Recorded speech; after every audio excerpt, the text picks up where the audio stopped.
माझ्या मित्राच्या गर्लफ्रेंडला मी बहीण मानलेलो होतो, पण तिला पाहताच माझं मन राहत नव्हतं.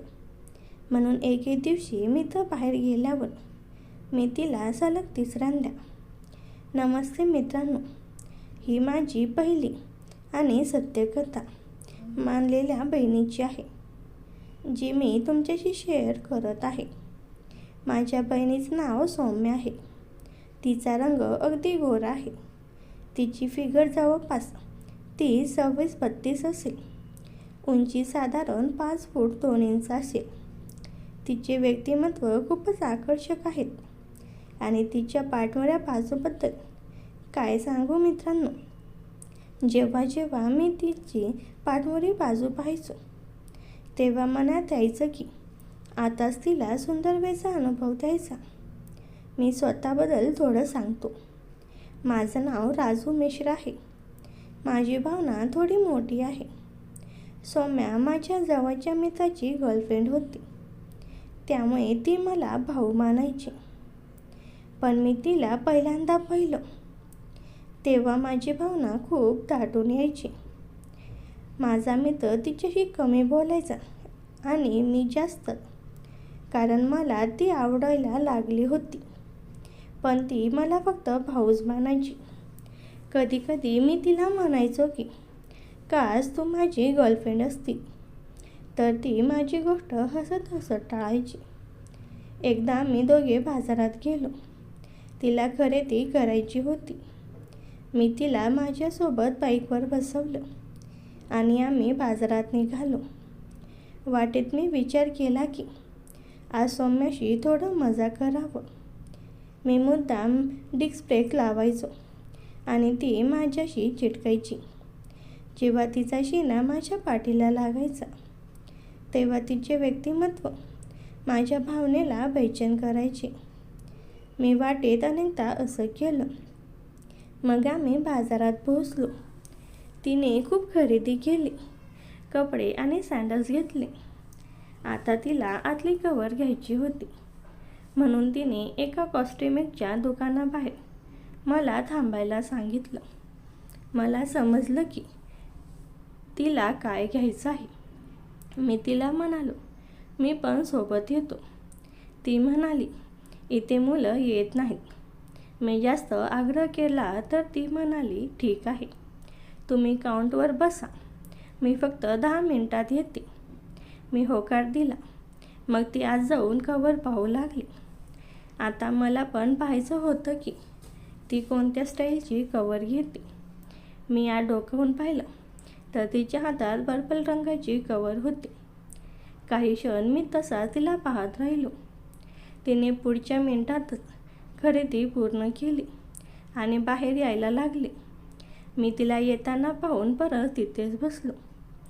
ती समोरच्या काउंटरवर गेली आणि तिने सामान पॅक करून आपल्या पिशवीत टाकलं.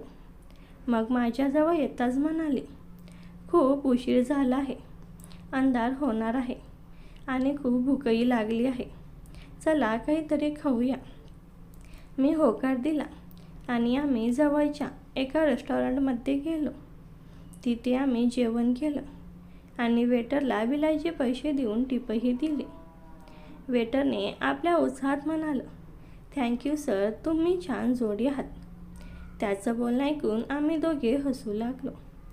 काही वेळाने आम्ही दोघे घरी निघालो.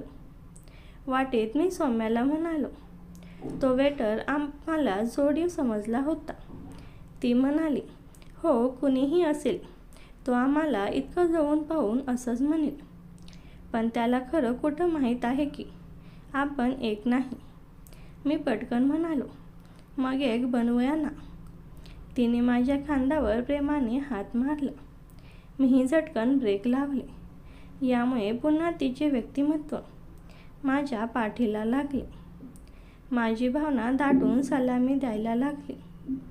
ती म्हणाली, भाऊ, तुम्ही मुद्दाम तर ब्रेक लावत नाही ना. मी म्हणालो, असं काही नाही, तू नीट स्वतःला पकडून बस ना. ती हसू लागली. आम्ही दोघे असंच मजा करत घरी आलो. मी तिला तिच्या घरी सोडलं आणि बाय म्हणालो. मग माझ्या घरी आलो. आता मी तिचे व्यक्तिमत्व आठवून बिछानात माझ्या भावनेला हाताने हतबल करत होतो. तिच्या व्यक्तिमत्वाचा स्पर्श माझ्या भावनेला शक्ती देत होता. इतक्यात तिचा फोन आला की, भाऊ, मी जे कपडे घेतले होते ते साईडला फिट बसत नाहीत. मी विचारलं, मग आता काय करायचं? ती म्हणाली, उद्या पुन्हा बाजारात जायचं आहे. मी पटकन म्हणालो, आणि त्या साईडला फिट झाल्या का? ती म्हणाली, कुणाच्या? मी म्हणालो, तू आणखी काही घेतलं होतंस ना? ती म्हणाली, थेट सांग ना भाऊ. मी म्हणालो, अरे कवरची साईज कशी आहे? ती हट म्हणत म्हणाली, मी त्यांना अजून तपासलं नाही. मी म्हणालो, एक आयडिया आहे. तू व्हिडिओ कॉल करून माझ्यासमोर त्या तपासून घे. ती, अरे यार, तुम्ही माझे भाऊ आहात. तुमच्यासमोर कसं करू? मी म्हणालो, मी तर तुला गर्लफ्रेंड मानतो. सौम्या म्हणाली, ठीक आहे, जा. तुझ्याशी कोणी जिंकू शकत नाही. बाय, उद्या बोलू. तिने फोन कट केला. आता मी रात्री तिच्या अनुभवाची स्वप्न पाहू लागलो. मी ठरवलं की कसंही करून मला तिला सुंदर वेळचा अनुभव द्यायचा आहे. मी तिच्या जीवनाची आठवण काढून हाताने माझ्या भावनेला तिच्या नावाने अनुभवू लागलो आणि झोपलो. सकाळी मी योजना बनवली की उद्या सोमाला कसंही करून अनुभवायचं आहे. तिला माहीत होतं की मी कधी कधी दारू पितो. मला एक आयडिया सुचली. मी तिला फोन केला आणि म्हणालो, तुझा बॉयफ्रेंड दुसऱ्या मुलीशी डेटवर गेला आहे. ती म्हणाली, याचा तुमच्याकडे काय पुरावा आहे? मी म्हणालो, 1 मिनिट थांब. मी मित्राला फोन केला आणि विचारलं, कुठे आहेस भाऊ? तो म्हणाला, तुझ्या नव्या वहिनीसोबत. मी फोन कॉन्सफरवर ठेवला होता, त्यामुळे सौम्याने सर्व काही ऐकलं. माझा मित्र काहीतरी बोलणार इतक्यातच मी कॉन्सफरन्स कट केला. ती ऐकून रडू लागली. मी तिला म्हणालो, रडू नको पागल, चल ब्रेकअप पार्टी करूया. ती म्हणाली, तुम्ही आता कुठे आहात? मी म्हणालो, घरी, एकटाच आहे. सगळे 2 दिवसासाठी बाहेर गेले आहेत. मी दारू पितोय. तुला हवी असेल तर ये. सौम्या म्हणाली, मी येते भाऊ, आणि आज मी पण पिणार. मी म्हणालो, ये सौम्या, आज तुला ब्लॅक लेबर भासतो. ते म्हणाली, लेबर पेपर मला काही माहीत नाही, मी येते. मी आधीच ब्लॅक लेबरची बॉटली आणली होती. थोड्या वेळाने ती माझ्या घरी आली आणि येताच मला मिठी मारून रडायला लागली. तिच्या पाठमोरी माझी भावना दाटून आली आणि तिचे व्यक्तिमत्व मला वेड करत होते. त्यांचा स्पर्श होताच मी मस्त झालो. मी आधीच 2 पेग प्यायले होते. ती जेव्हा सामान्य झाली तेव्हा मी पटकन तिचा पेग बनवला. तिने काहीही विचार न करता एकाच घोटात ग्लास रिकामा केला. तिचं तोंड बनलं तेव्हा मी तिच्या तोंडात एक खारट काजूचा तुकडा दिला. तिची चव ठीक झाली तोपर्यंत मी आणखी एक मोठा पेग बनवला. तिने तोही पटकन प्यायला. मी अशा प्रकारे तिला 4-5 हार्ड पेग दिले. आता तिला चांगलाच नशा झाला होता. मी सिगरेट पेटवून तिला दिली. ती सिगरेट ओठावर लावून कश घ्यायला लागली. मी तिला म्हणालो, सौम्या, तुझ्यासोबत चांगलं झालं नाही. मग काय? ती नशेच्या टोने सर्व सांगायला लागली. ती म्हणाली, त्या हरामखोरासाठी मी काय केलं नाही. त्या कुत्र्याशी मी 2दा अनुभव केला. त्याच्या भावनेला तोंडाने सुंदर वेळचा अनुभव घेतला. मी त्याला पैसेही द्यायचे. तिच्या तोंडून असे शब्द ऐकून माझी भावना खूपच दाटून आली. मी संधीचा फायदा घेतला आणि एक हार्ड पेग बनवून तिच्या हातात दिला. तिने विचार न करता तो पेगही प्यायला. आता ती नशेत मस्त होऊन पाय बाजूला करून माझ्यासमोर बसली होती.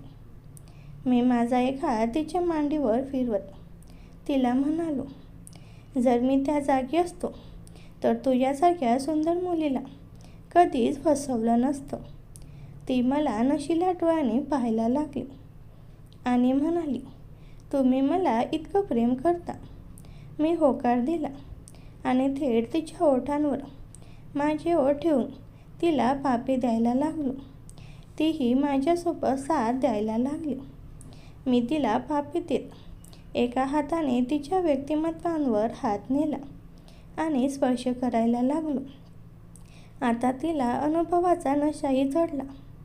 तिने माझा शर्ट ओढला. मी तिची इच्छा समजून माझे सर्व कपडे बाजूला केले.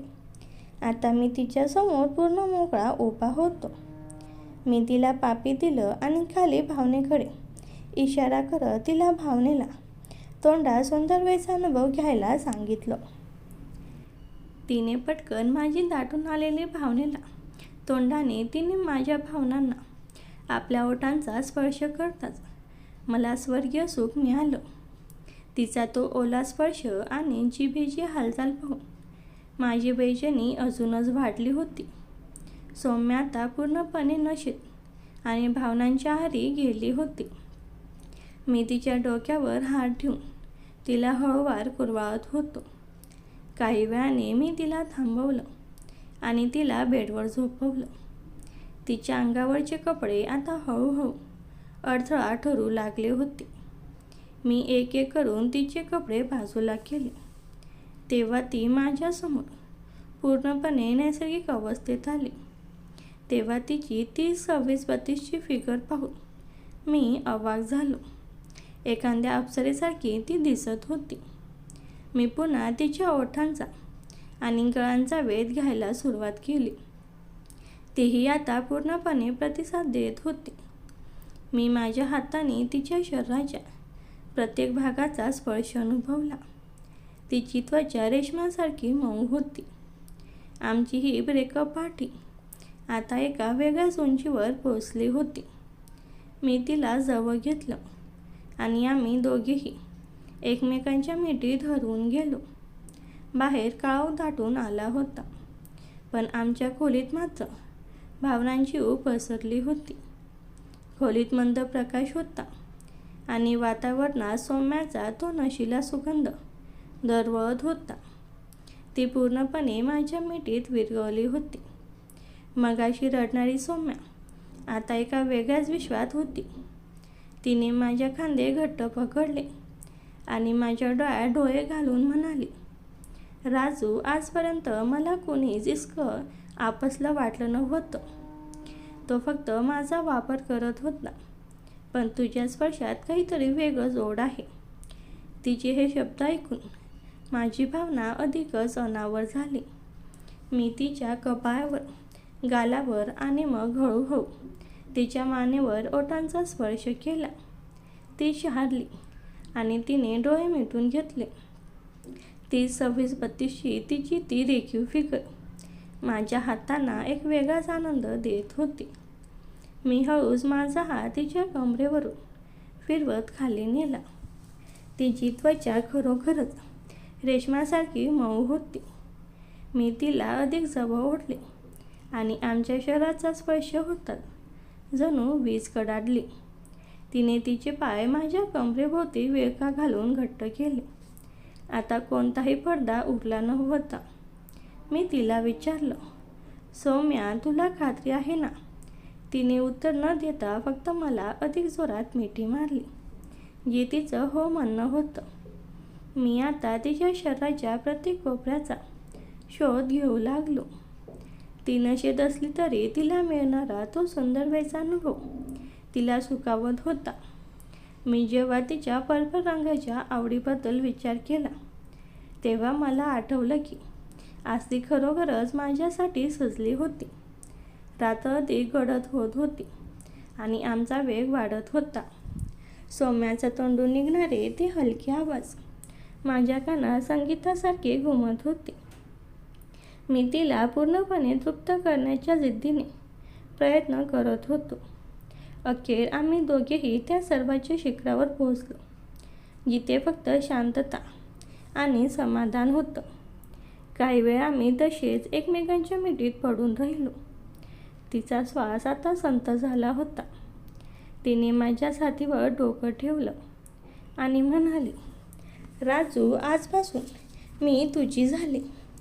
तो मित्र आता माझ्यासाठी मेला. मी तिच्या केसातून हात फिरवत तिला आश्वासन दिलं की मी तिला कधी सोडणार नाही. ती रात्र आमच्या आयुष्यातील सर्वात महत्त्वाची रात्र ठरली होती, जिथे एका मोहपोली बहिणीचं नातं संपून एक नवीन घट्ट रेशमी नातं तयार झालं होतं. पुढच्या काही दिवसात आमचं नातं पूर्णपणे बदललं होतं. सौम्या आता माझ्या घरी हक्काने यायला लागली होती. तो मित्र आता तिच्या आयुष्यातून कायमचा बास झाला होता आणि त्याची जागा मी घेतली होती. त्या दिवशीची ब्रेकअप पार्टी आमच्यासाठी एका नव्या सुरुवातीची युनियन पार्टी ठरली होती. सौम्या आता पूर्वीपेक्षा जास्त खुलली होती. तिने घेतलेली ती पर्पल रंगाची कव्हर आता माझ्यासमोर घालताना तिला अजिबात संकोच वाटत नव्हता. उलट ती मुद्दाम माझ्यासमोर आरशात बघून स्वतःला सावरताना मला खुणावत असे. एकदा दुपारी बाहेर पाऊस पडत असताना ती अचानक माझ्या रूममध्ये आली. तिने ओलचिंब झालेला कुर्ता घातला होता, जो तिच्या 30-26-32 फिगरला अगदी चिटकून बसला होता.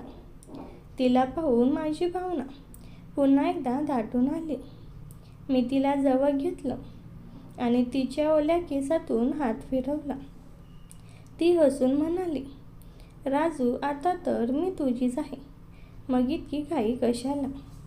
मी तिला मिठीत घेतलं आणि तिच्या ओठांचा पुन्हा एकदा वेध घेतला.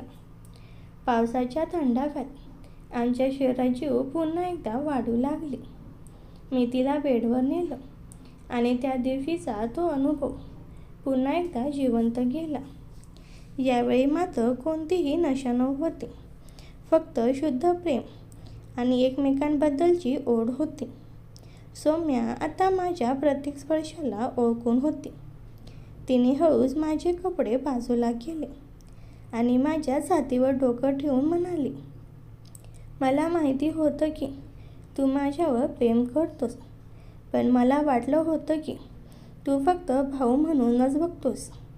मी हसलो आणि म्हणालो, भाऊ मानणं ही तुझी भावना होती, पण तुला पाहिल्यावर माझी भावना नेहमीच तुला आपली मानत होती. आमचा तो सुंदर वेळचा अनुभव आता रोजची सवय झाली होती. आम्ही दोघेही एकमेकात इतके गुंतलो होतो की जगाचं भान उरलं नव्हतं.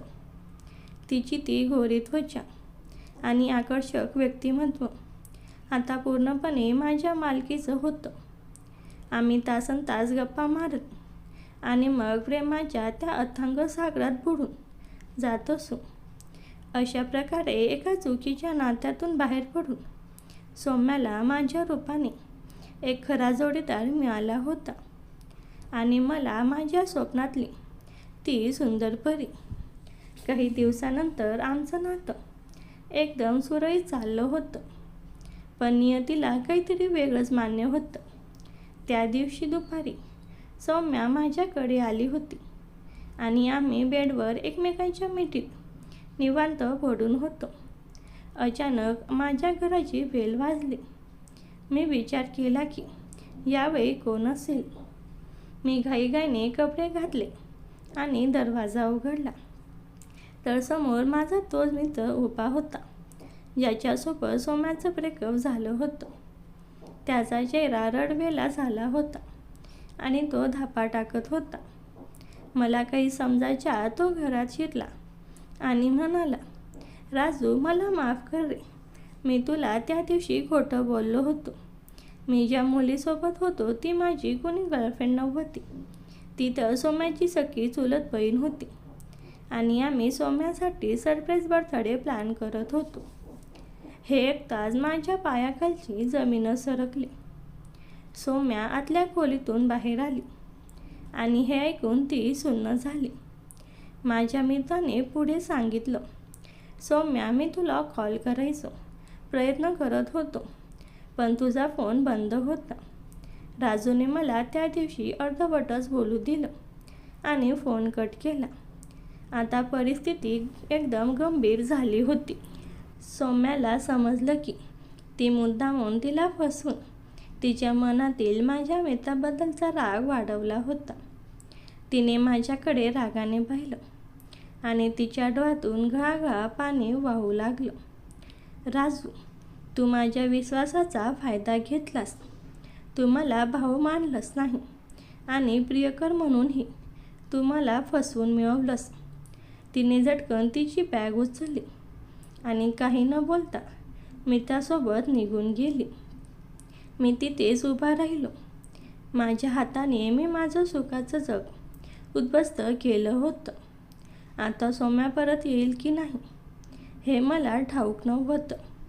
सौम्या गेल्यानंतर काही दिवस मी अक्षरशः वेड्यासारखा झालो होतो. ज्या खोलीत आम्ही एकत्र वेळ घालवला होता तिथे आता फक्त शांतता आणि अपराधीपणाची जाणीव होती. मला वाटलं होतं की एकदा सौम्याला माझं सत्य कळलं की ती कधीच परत येणार नाही. पण एका रात्री अचानक माझ्या फोनची रिंग वाजली. समोर सौम्या होती. तिचा आवाज जड होता. तिने फक्त इतकं सांगितलं, राजू खाली ये. मी इमारतीच्या खाली उभी आहे. मी धावत खाली गेलो. ती तिथे एकटीच उभी होती. मी माफी मागायला तोंड उघडणार इतक्या तिने माझ्या ओठावर हात ठेवला. काही बोलू नकोस, ती म्हणाली. माझ्या चुलत बहिणीसोबतचा त्याचा तो प्लॅन आणि तुझं ते खोटं बोलणं, या सगळ्यात मला एक गोष्ट समजली. त्याने सरप्राईज देण्याच्या नादात मला वेळ दिला नाही. पण तू मला मिळवण्यासाठी कोणत्याही थराला गेलास. तिने माझ्या डोळ्यात पाहिलं आणि एक विचित्र स्मितहास्य केलं. राज, तू जे केलंस ते चुकीचं होतं. पण त्या दिवशी तू दिलेल्या त्या सुंदर वेळच्या अनुभवाने मला जाणीव करून दिली की मला खरं सुख तुझ्यासोबतच मिळते. तिने मला जवळ ओढलं आणि माझ्या कानात कुजबुजली. त्याचा तो प्रामाणिकपणा मला ते सुख देऊ शकला नाही जे तुझ्या या फसवणुकीने दिलं. त्या रात्री तिने पुन्हा माझ्या घरात पाऊल ठेवलं. पण यावेळी ती बदलली होती. तिच्या डोळ्यात आता अपराधीपणा नव्हता, तर एक वेगळीच नशा होती. तिने स्वतःहून ब्लॅक लेबलची बॉटल काढली आणि 2 पेग बनवले. आज कोणतंही खोटं बोलू नकोस, ती म्हणाली आणि तिने तिचा कुर्ता हळूहळू वर सरकवला. तिची ती 30-26-32ची फिगर पाहून पुन्हा एकदा माझी भावना अनावर झाली. तिने मला बेडवर ढकललं आणि स्वतः माझ्यावर स्वार झाली. आम्ही दोघेही एका अशा नात्यात अडकलो होतो जे जगाच्या नजरेत चुकीचं होतं, पण आमच्यासाठी तेच एकमेव सत्य होतं. आमची ती रात्र पूर्वीपेक्षाही जास्त उत्कृष्ट आणि बेधुंद ठरली. रात्रीच्या ते बेधुंद अवस्थेत असताना अचानक बाहेरच्या दरवाजावर जोरात थापा पडला. सौम्या आणि मी दोघेही दचकलो. बाहेरून माझ्या मित्राचा म्हणजे सौम्याच्या बॉयफ्रेंडचा आवाज येत होता. राजू, दरवाजा उघड. मला माहिती आहे सौम्या तिथेच आहे. आमची तर पाचावर धारण बसली. सौम्याने घाईघाईने तिची 30-26-32ची फिगर झाकण्यासाठी कुर्ता अंगावर चढवला. मी थरथरत्या हाताने दरवाजा उघडला तर मित्र आत घुसला. पण त्यांच्या चेहऱ्यावर राग नव्हता, तर एक अघोरी हास्य होतं. तो म्हणाला, राजू, तू खूप हुशार आहेस रे. तुला वाटलं तू मला फसवलंस. आणि सौम्या, तुला वाटलं मला काहीच माहीत नाही. आम्ही दोघेही गप्प होतो. मग त्याने खिशातून एक छोटा कॅमेरा काढला जो त्याने आधीच माझ्या खोलीत लपवला होता. तुमचा हा सुंदर वेळचा अनुभव मी लाईव्ह बघत होतो. तो शांतपणे म्हणाला, सौम्या, तुझ्या चुलत बहिणीबद्दल ऐकलं होतं. ती माझी बहीण नाहीच आहे. ती माझी खरी पत्नी आहे. मी फक्त तुझ्या पैशांसाठी आणि तुझ्या फिकरचा आनंद घेण्यासाठी तुझ्याशी नाटक करत होतो. आणि राजू, तू माझा मित्र असूनही माझ्या गर्लफ्रेंडवर डोळा ठेवला म्हणून मी तुला यात अडकवलं. आता खरा ट्विल समोर आला होता. त्याने आम्हाला ब्लॅकमेल करायला सुरुवात केली. जर तुम्हाला हा व्हिडिओ सोशल मीडियावर नको असेल तर मला 5 लाख रुपये द्यावे लागतील. नाहीतर हा व्हिडिओ तुझ्या घरच्यांना आणि बाजारातल्या त्या दुकानदारांनाही पाठवेन जिथून तू ती पर्पल कवर घेतली आहेस. सौम्या रडायला लागली आणि माझ्या पायाखालची जमीन पुन्हा एकदा सरकली. आम्ही ज्याला प्रेम समजत होतो ते एका मोठ्या कटाचा भाग होतं. आता मी आणि सौम्या एका संकटात अडकलो होतो. माझ्या एका चुकीच्या निर्णयामुळे आमचं आयुष्य एका बदनामीच्या उंबरठ्यावर येऊन ठेपलं होतं. मित्रांनो, कथा मोठी होईल म्हणून राहिलेली कथा भाग 2 मध्ये सांगणार आहे. धन्यवाद.